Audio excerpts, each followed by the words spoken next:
तो आपको बताना चाहिए था कि हमने ये काम किया था। आप तो कुछ किए नहीं, तो 0 सन्नाटा है। तो 0 सन्नाटा में क्या कहिएगा?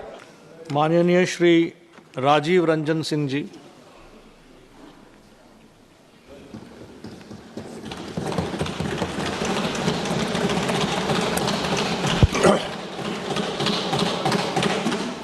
सभापति महोदय, 22 अप्रैल को जम्मू एंड कश्मीर के पहलगांव में जो आतंकवादी घटना हुई, जिसमें 26 पर्यटक मारे गए, उस घटना के बाद जो आतंकवाद के खिलाफ इस देश में निर्णायक ऑपरेशन सिंदूर चलाया गया, उस पर आज चर्चा हो रही। हमने अभी मुख्य विपक्षी दल के श्री गौरव गोगोई जी का भाषण सुना। हमको लगा कि बहुत विस्तार से वो कुछ अध्ययन किए होंगे, कुछ बोलेंगे। एक शब्द काम का बात नहीं बोले, एक शब्द काम का बात नहीं। एक भी शब्द उन्होंने इस देश के सेना की वीरता पर, पराक्रम पर, उनके अदम्य साहस पर एक बार भी उन्होंने नहीं। आप बात करते हैं देशभक्ति की, आप देशभक्ति की बात करते हैं। इस देश की सेना पर जो पूरे देश के लोगों को गर्व है, उसकी आप एक बार प्रशंसा नहीं कर रहे। आप बता रहे हैं कि कितना जहाज गिरा, कितना मिसाइल आपका गिरा, इस पर चर्चा कर रहे हैं। इस देश के सैनिकों का कोई महत्व नहीं है आपकी नजर में। और आप बात कर रहे थे इस देश में आतंकवादी घटना की। आतंकवादी घटना आज का है। आपके यूपीए के शासनकाल में 2004 से 14 तक इस देश में आतंकवाद पनपा है, उसको जगह मिली है और उसको पनाह मिला है। कितनी घटनाएं हुई, कितनी घटनाएं हुई देश में आतंकवाद की। पूरा सुनो, कहां हुआ, कितने नागरिक मारे गए, कितनी महिलाएं विधवा हुई, कितने बच्चे मारे गए। कभी आपने सोचा, कभी आपने देखा? मैं भी उस समय सदन का सदस्य था जब यूपीए की सरकार बैठती थी सत्ता पक्ष में। मैं उस समय सदन का सदस्य था और मैंने देखा है, चर्चा हुई है। आप क्या करते थे? आप क्या करते थे? 2004 से 14 तक में यूपीए के शासन काल में जो आतंकवादी घटनाएं हुई, उस समय 615 लोग मारे गए। 615 लोग इस देश के मारे गए। और आप बात करते हैं आतंकवाद की। आतंकवाद तो आपके शासनकाल में पनपा है। 2006 लोग घायल हुए, 615 मारे गए और 2006 लोग घायल हुए। आप बात कर रहे हैं आतंकवाद की। 11/7/2006 को मुंबई ट्रेन हादसा हुआ। मुंबई के ट्रेन हादसा में कितने लोग मारे गए? 209 लोग मारे गए, 800 लोग घायल हुए। क्या किया आपने, क्या कार्रवाई की यूपीए के शासनकाल में? कुछ नहीं हुआ। 26/11/2008 को पूरा मुंबई महानगर में आतंकवादियों का कब्जा था। आतंकवादियों का कब्जा था। कैसे आए थे आतंकवादी? आज तो आप सवाल पूछ रहे थे कि पहलगांव में आतंकवादी कैसे आए, मुंबई पूरे शहर में, महानगर में आतंकवादी कैसे घुसे थे, आपको बताना चाहिए। उस आतंकवादी घटना में महाराष्ट्र पुलिस के 2 अधिकारी मारे गए थे। 2 अधिकारी मारे गए। और उस पूरे महानगर के 26/11/2008 की घटना में 175 लोग मारे गए थे, 300 लोग घायल हुए थे। क्या किया आपने? क्या किया आपने? उसमें 29 विदेशी नागरिक भी थे, विदेशी नागरिक थे जो मारे गए थे। उसमें जो बॉम्बे पुलिस के 2 अधिकारी, संयुक्त पुलिस आयुक्त और ज्वाइंट पुलिस कमिश्नर मारे गए थे। क्या किया था? आप घड़ियाली आंसू बहा रहे थे। सदन में चर्चा किया आपने और सदन में चर्चा करके घड़ियाली आंसू बहा के और उस समय के गृह मंत्री को विदा करके नए गृह मंत्री को बैठा दिया, मुख्यमंत्री को विदा कर दिए और आतंकवाद को पूरे देश में पनपने के लिए आपने जगह देने का काम किया। यही तो काम कर रहे थे आप। आतंकवादी की बात कर रहे हैं। आपको आतंकवाद के खिलाफ लड़ाई लड़ने का न साहस था यूपीए सरकार को और न उसमें दम था कि वो आतंकवाद के खिलाफ लड़ाई लड़ते, खाना पूरी करते थे, घड़ियाली आंसू बहाने का काम करते थे। हाँ,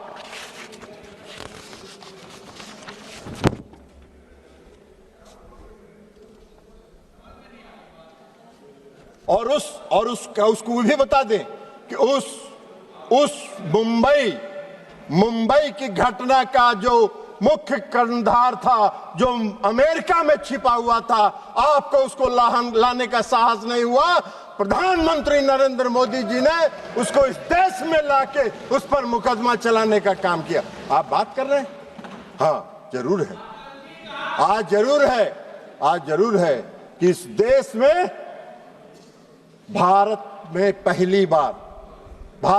पहली बार आतंकवाद के खिलाफ लड़ने का जो संकल्प लिया और जो संकल्प दिखाया वो 2016 में शुरू हुआ, जब इस देश के प्रधानमंत्री ने कहा कि हम अपने देश की धरती पर आतंकवाद को पनपने नहीं देंगे, निर्णायक लड़ाएंगे और आतंकवादियों को घुस के उसके घर में मारने का काम करेंगे।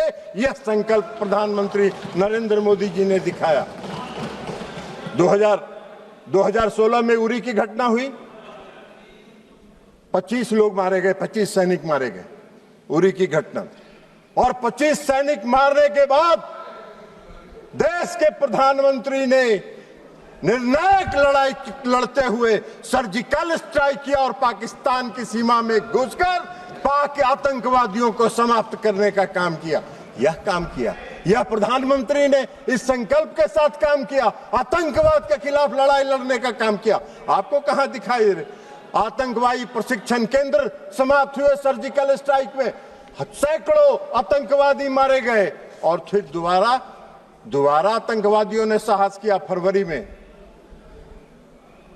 14 फरवरी 2019 को पुलवामा में आतंकवादी घटना हुई और पुलवामा में सीआरपीएफ के गाड़ी पर आत्मघाती हमला हुआ और उस आत्मघाती हमले के बाद आदरणीय प्रधानमंत्री नरेंद्र मोदी जी के नेतृत्व वाली सरकार ने अपने संकल्प को फिर दोहराया और एयर स्ट्राइक करके पूरे प्रशिक्षण केंद्रों को तबाह किया। जैसे मोहम्मद के लश्कर के सारे प्रशिक्षण केंद्रों को तबाह करने का काम किया। आप मोदी जी को सिखा रहे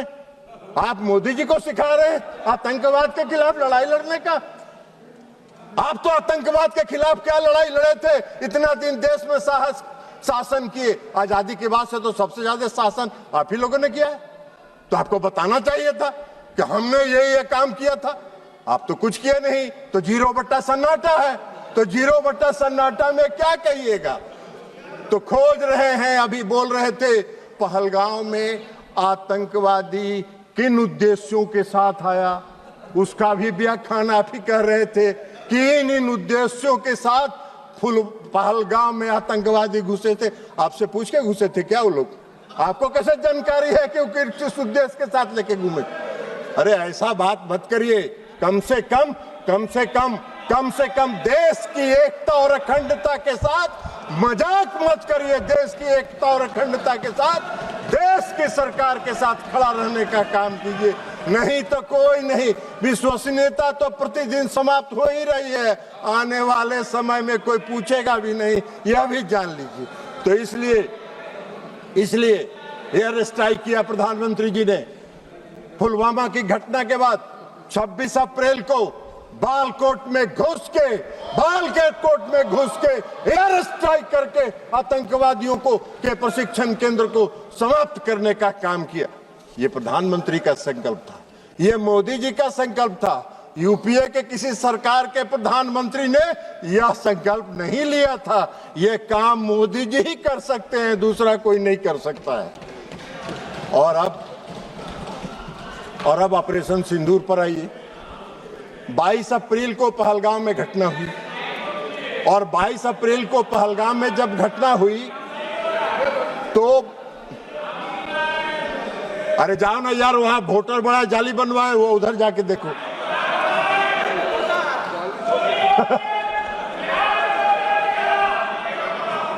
आप भाई सब आप कृपया बैठे बैठे मत बात करिए, उनको बोलने दीजिए। आप बैठिए, नहीं आप बैठिए, आप बैठिएगा प्लीज, आप बैठिएगा।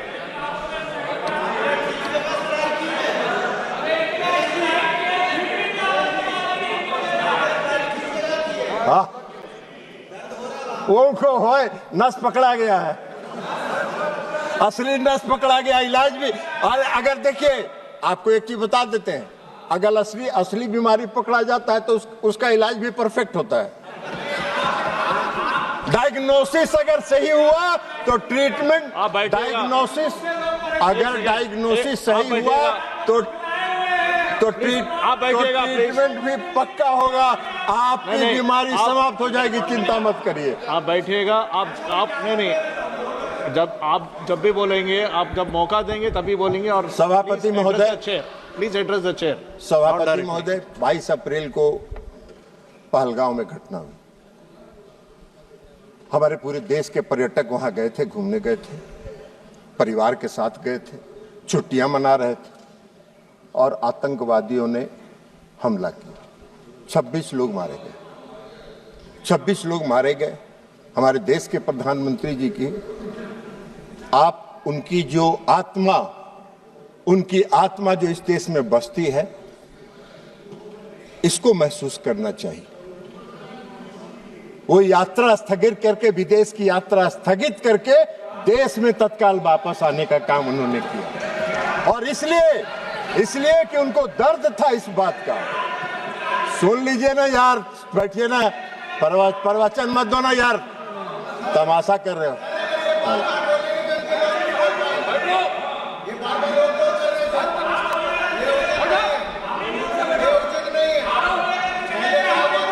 नहीं आप बैठे बैठे मत बोलिएगा, आप टिप्पणी मत दीजिएगा, आप बैठिएगा।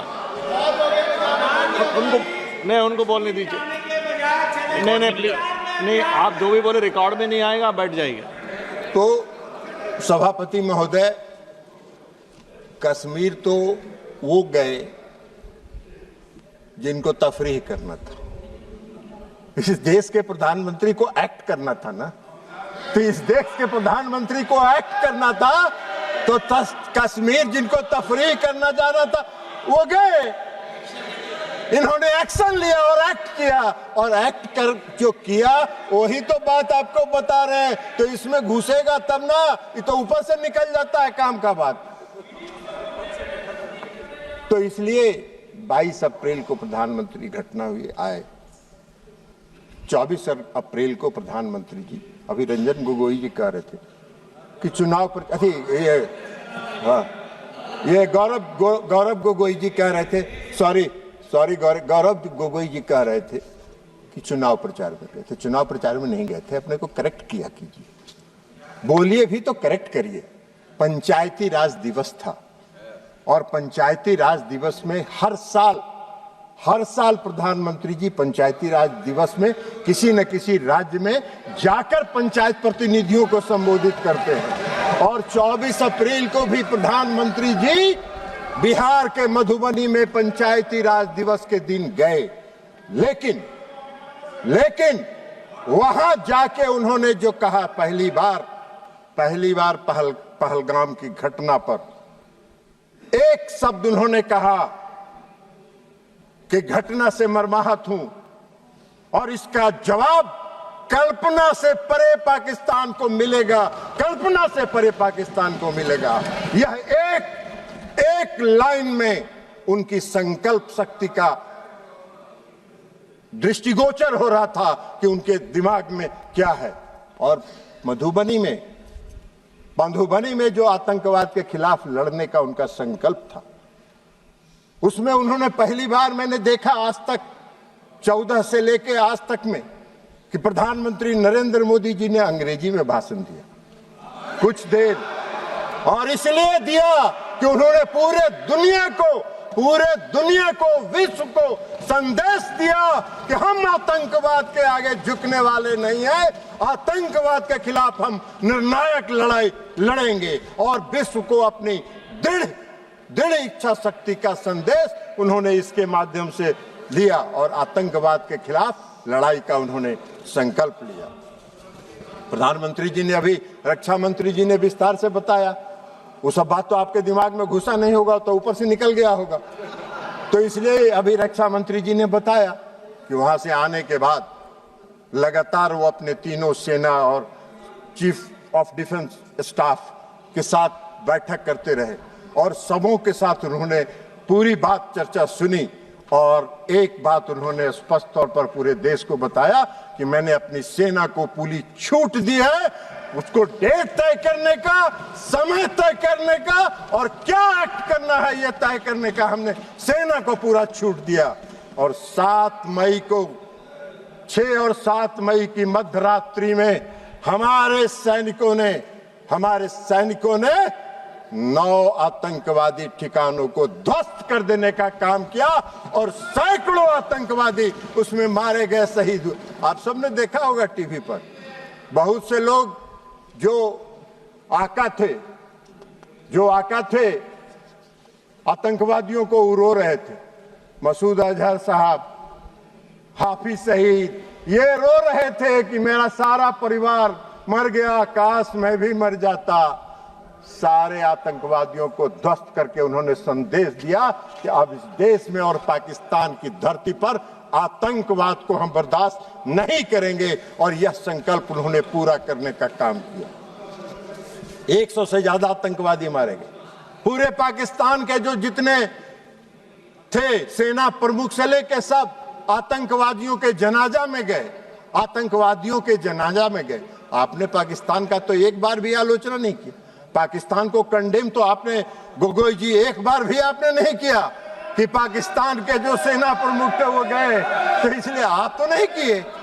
आप नहीं करिएगा, वो मालूम है आप वोट के लिए राजनीति करते हैं और मोदी जी देश के लिए राजनीति करते हैं, अंतर यहाँ है। लेकिन जो 6 और 7 मई को जो घटना हुई ऑपरेशन सिंदूर का, पाकिस्तान हक्का बक्का रहा। पाकिस्तान को यह उम्मीद नहीं थी और सबसे बड़ी उपलब्धि थी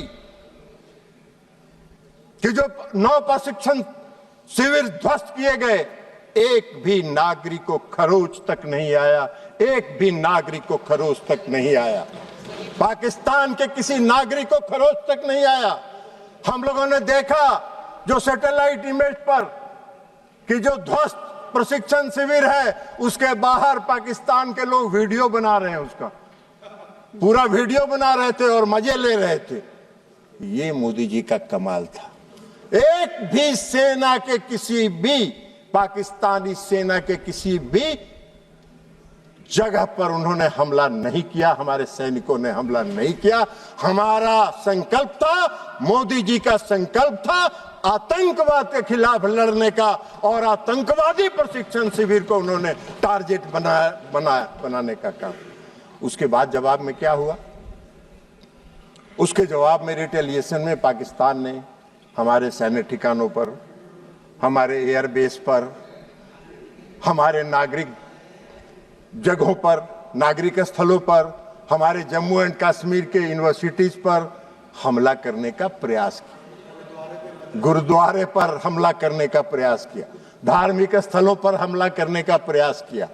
हमारे देश में निर्मित रक्षा प्रणाली ने उनके जितने मिसाइल थे, हम सब लोगों ने, पूरे देश ने टीवी पर देखा। आप कितनों भाषण दे दीजिए, आपका कोई असर नहीं होने वाला है। पूरे देश ने देखा। सभापति महोदय, हम लोग दिवाली में बोतल में रॉकेट बम डालते हैं और रॉकेट बम में नीचे से आग लगाते थे और ऊपर जाके वो फटता था तो वो फुलझड़ी की तरह सब गिरता था। उसी तरह पाकिस्तान के जितने मिसाइल थे हवा में फुलझड़ी की तरह ध्वस्त हो गए। ये पूरे देश ने देखने का काम किया। आपको नहीं दिखता है, हम क्या करें? चश्मा लगा लीजिए, चश्मा बदल लीजिए, चश्मा लगा लीजिए, चश्मा बदल लीजिए। लेकिन आपको दिखा नहीं, पूरे देश ने देखा, पूरे देश में तब वाहवाही हो रही थी, तो आपको नहीं दिखता है। फुलझड़ी की तरह उड़ गया, कहीं कुछ नहीं, कोई नुकसान नहीं हुआ। पूछ रहे थे गृह रक्षा मंत्री, अरे रक्षा मंत्री जी का पूरा भाषण आप अगर ध्यान से सुनते तो रक्षा मंत्री जी ने बताया कि हमारा कोई हानि नहीं हुआ, हमारा कोई जहाज नहीं गिरा। आप फिर पूछ रहे हैं कितना जहाज गिरा था, कितना जहाज गिरा था, कितना जहाज गिरा था। अरे भाई, तो इसलिए सारे उनके मिसाइल को ध्वस्त कर दिया, हवा में ध्वस्त कर देने का काम किया उन्होंने। और उसके बाद जब भारत ने जवाब देना शुरू किया तो पाकिस्तान की पूरी रडार सिस्टम और रक्षा प्रणाली पर हमला करके उसको लाहौर और गुजरांवाला में सारे सिस्टम को हमारे देश की सेनाओं ने ध्वस्त कर दिया। पाकिस्तान का पूरा रडार और रक्षा प्रणाली ध्वस्त हो गया, उनके कमांड और कंट्रोल को ध्वस्त कर देने का काम किया। और 11 एयरबेस को हमारे वायुसेना ने 11 एयरबेस को ध्वस्त कर देने का काम किया। यह हमारी उपलब्धि थी। आपको दिखा नहीं ऑपरेशन सिंदूर की उपलब्धि, आपको दिखेगा भी नहीं। लेकिन पाकिस्तान भी चालाकी कर रहा था। पाकिस्तान ने, आपने देखा होगा, पूरे देश ने देखा कि जब पूरा ऑपरेशन सिंदूर का चल रहा था तो पाकिस्तान अपने नागरिक विमान का भी परिचालन कर रहा था। और नागरिक विमान का परिचालन इसलिए कर रहा था कि अगर कहीं इंडिया ने एक भी नागरिक विमान को ध्वस्त किया तो उसमें विदेशी नागरिक भी होंगे, पैसेंजर। तो पूरे देश में इस देश की, हमारे देश की सेना ने और हमारे नेतृत्व ने उनकी इस चालाकी को समझा और एक भी नागरिक विमान पर खरोच नहीं आया। फिर भी हमने कमांड और कंट्रोल को समाप्त किया, उनके एयरबेस को समाप्त करने का काम हम लोगों ने किया। यह हमारी उपलब्धि थी ऑपरेशन सिंदूर की, यह हमारी उपलब्धि थी ऑपरेशन सिंदूर की। और आप बात कर रहे हैं क्यों रोक दिया, क्यों रोक दिया, क्यों रोक दिया? पहले ही बता दिया प्रधानमंत्री जी ने कि हमको युद्ध नहीं करना चाहते हैं, हम युद्ध नहीं करना चाहते। हमारी लड़ाई आतंकवाद के खिलाफ है और आतंकवादियों को और आतंकवाद का अगर प्रश्रय पाकिस्तान की धरती पर मिलेगा तो हम घुस के हमला करेंगे और आतंकवाद को समाप्त करेंगे। प्रधानमंत्री का नहीं था। इसलिए डायरेक्टर जनरल मिलिट्री ऑपरेशन और दोनों देश के डायरेक्टर जनरल मिलिट्री ऑपरेशन ने बैठ के यह तय किया और बैठ के यह तय करके कहा कि भाई हमको युद्ध रोकना है, युद्ध रोक दीजिए।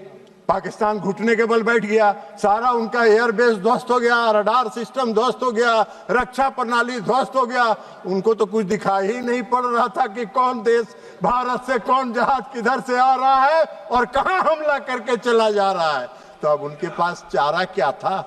उन्होंने घुटना टेक दिया और घुटना टेकने के बाद सीज फायर हुआ। सीज फायर होने के बाद इस देश के प्रधानमंत्री आदरणीय नरेंद्र मोदी जी ने राष्ट्र के नाम संबोधन में यह कहा कि हम आतंकवाद को कभी बर्दाश्त नहीं करेंगे। हमारा ऑपरेशन सिंदूर बंद नहीं हुआ है, स्थगित हुआ। फिर हमारे जब भी हमारे देश की तरफ आंख उठा के देखोगे, हम घुस के मारेंगे और आतंकवादियों को समाप्त करेंगे। आतंकवाद के खिलाफ हमारी लड़ाई है, हमारी कोई किसी देश के खिलाफ लड़ाई नहीं है। तो इसलिए ये सारा काम हुआ, लेकिन गोई जी को नहीं दिखा। अब ऑपरेशन सिंदूर की सफलता, प्रधानमंत्री के कुशल नेतृत्व की क्षमता, सैनिकों के पराक्रम, वीरता, अदम्य साहस, आत्मनिर्भर भारत के तहत निर्मित रक्षा प्रणाली का परिणाम पूरे दुनिया ने देखा। पूरे दुनिया ने देखा और सिर्फ देखा ही नहीं, उसको सराहा भी। और पूरे दुनिया ने हमारे ऑपरेशन सिंदूर को सराहा और समर्थन करने का काम किया। विश्व ऑपरेशन सिंदूर ने पूरे विश्व के सामने एक संदेश दिया, पूरे विश्व के सामने एक संदेश दिया ऑपरेशन सिंदूर ने कि भारत एक सशक्त देश है, जो अपनी रक्षा करने में सक्षम है और अपनी देश की रक्षा करने के लिए वो पूरी तरह स्वतंत्र है। पूरे दुनिया ने भारत की ताकत को ऑपरेशन सिंदूर में देखा, आपने नहीं देखा। आप नहीं देखना चाहते हैं तो मत देखिए, पूरे देश ने देखा है, पूरे दुनिया ने देखा है, पूरी दुनिया ने उसको सराहने का काम किया है। तो इसलिए अब आप बार बार कहते हैं कि भाई अमेरिका के राष्ट्रपति की बात, तो ये माननीय विदेश मंत्री जी यहां बैठे हुए हैं, इन्होंने प्रेस कॉन्फ्रेंस करके बता दिया, प्रेस कॉन्फ्रेंस करके बता दिया, प्रेस कॉन्फ्रेंस करके कह दिया कि कोई नहीं हुआ। पूरे देश ने देखा कि ब्रिक्स सम्मेलन में जो आदरणीय प्रधानमंत्री जी कनाडा गए थे, उन्होंने अमेरिकी राष्ट्रपति से जब बात की, उसको उन्होंने क्लेरिफाई कर दिया, यह भी पूरे देश में छपा। उसके बाद भी आपको नहीं है, तो आपका तो दूसरा है। पूरे देश ने जो देखा, लेकिन आप दुर्भाग्य है इस देश का, इस देश की विपक्षी पार्टियों को प्रधानमंत्री और ऑपरेशन सिंदूर की सफलता दिखाई नहीं पड़ती है, जिसको पूरे दुनिया ने देखा और विश्व में देखने का काम किया। आप बार बार कहते हैं प्रधानमंत्री जी बोलते नहीं हैं, प्रधानमंत्री जी बोलते नहीं हैं, प्रधानमंत्री जी को बोलना चाहिए। अरे प्रधानमंत्री जी बोलते नहीं हैं, प्रधानमंत्री जी बोलते नहीं हैं, प्रधानमंत्री जी एक्ट करते हैं और एक्ट करके अपनी ताकत दिखाते हैं। और ये एक्ट करके उन्होंने, चाहे वो सर्जिकल स्ट्राइक हो, एयर स्ट्राइक हो और ऑपरेशन सिंदूर हो, एक्ट करके उन्होंने पूरी दुनिया को दिखाया कि हम एक्ट करते हैं, बोलते नहीं हैं। ये आपका काम है, आपका काम है। इसलिए सभापति महोदय जी कि इनके जो विपक्षी पार्टियां हैं और खास करके जो मुख्य विपक्षी पार्टी है, उसका आदर्श गॉवेल्स के बारे में नहीं जानते हैं? गॉवेल्स जो जर्मनी के एक कहावत है, और गॉवेल्स का कहावत भी पढ़ के आपको सुना देते हैं सभापति महोदय। नहीं, गॉवेल्स का जो थ्योरी है, एक झूठ को बार बार बोलने से वह सच हो जाता है।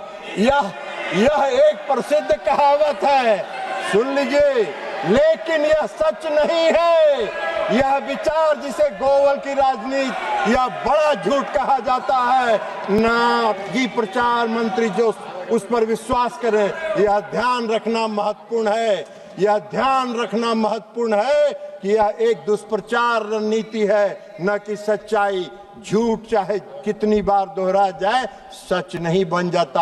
आप बार बार दोहराते हैं। अमेरिका के राष्ट्रपति के दबाव में इन्होंने बंद किया, अमेरिका के राष्ट्रपति के दबाव में बंद किया। क्यों बंद किया? ये बार बार झूठ आपके बोलने से सच नहीं होगा। सच यही है कि भारत किसी के दबाव में नहीं आता है। भारत अपना निर्णय स्वयं करता है और भारत उसमें सक्षम है अपना निर्णय स्वयं करने में। तो इसलिए सभापति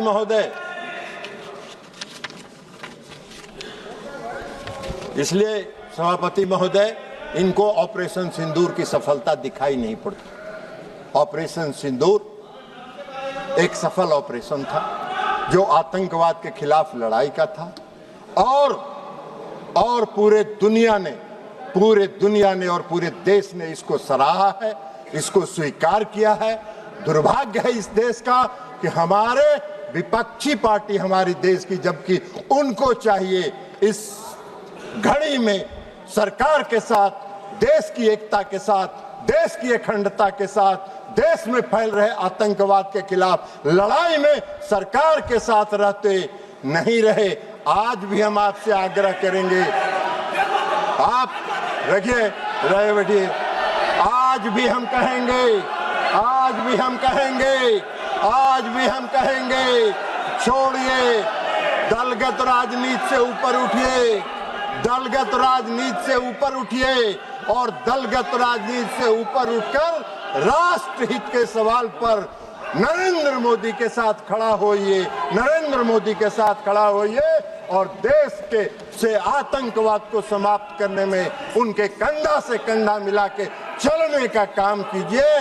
और अंत में इस देश के सैनिकों की वीरता, पराक्रम और अदम्य साहस के लिए उनको सलाम करते हुए मैं अपनी बात समाप्त करता हूं। बहुत बहुत धन्यवाद। और आप हमसे जुड़े रहने के लिए सब्सक्राइब करें YouTube पर, फॉलो करें Twitter पर और लाइक करें Facebook पर। और ज्यादा जानकारी के लिए आपको टाइप करना होगा सिर्फ न्यूज नशा।